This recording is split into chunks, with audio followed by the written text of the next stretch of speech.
Positional breathing is a great method if you're still struggling to grasp and feel this 360-degree expansion of your rib cage when we inhale.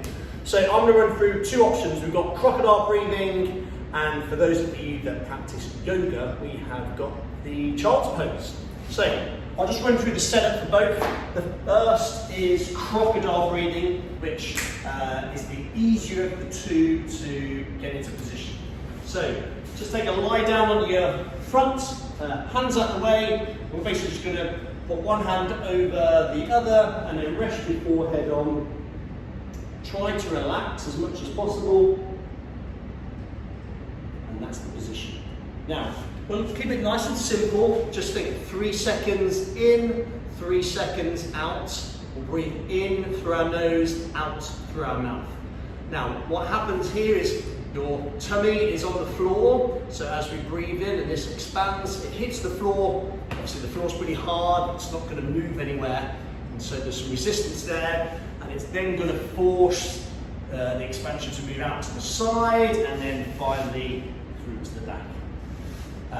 So that is crocodile breathing. The next one is our child's pose. Now, this requires a little bit more mobility around the knee, around the hips, so it can be a bit uncomfortable to start with, especially if you've not done it before and you feel a bit stiff and immobile. So there's a couple of things. You can need a yoga block, or you can just use some books just to help you get in a more comfortable position.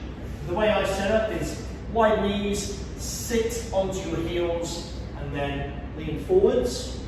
You can pop this down, just rest your forehead on. Hands are there, and then that's your position there. Now, same thing, 3 seconds in, through your nose, 3 seconds out, through your mouth. Now, I find the benefit to using child's pose is that we get this nice stretch through here for our lower back, and we also get a nice bit of compression here through the front. Now, this is particularly good if you're one of these people that has a Lordotic posture. And what I mean by that is someone that has an exaggerated curve in their lumbar, in their lower back.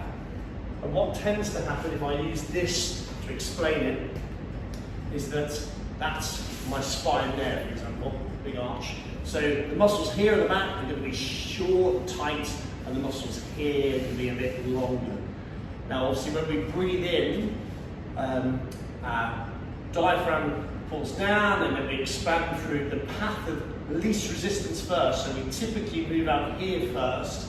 But if we're in this posture where we're jacked up and tight here in the back already, then you're going to find it really hard to expand into this area when you do your practice. You're practicing your mindful breathing.